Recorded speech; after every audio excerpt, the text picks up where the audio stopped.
and protected our knowledge system around ganja over a century of prohibition enforced by international interests. We must give them a chance to be part of the industry, the law for the industry, so that they can make money for this country and for themselves.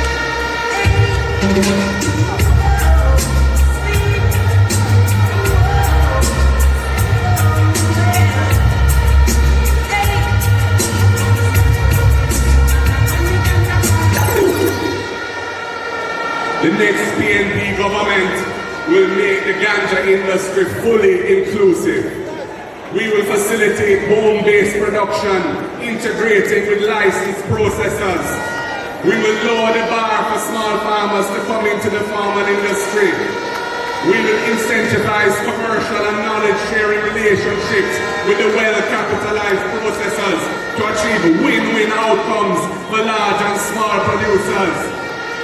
We will aggressively pursue export markets for quality Jamaican medicinal ganja. And we will legislate to create a comprehensive, lawful, ganja-based economy for the Rastafari community and the Maroons. They must be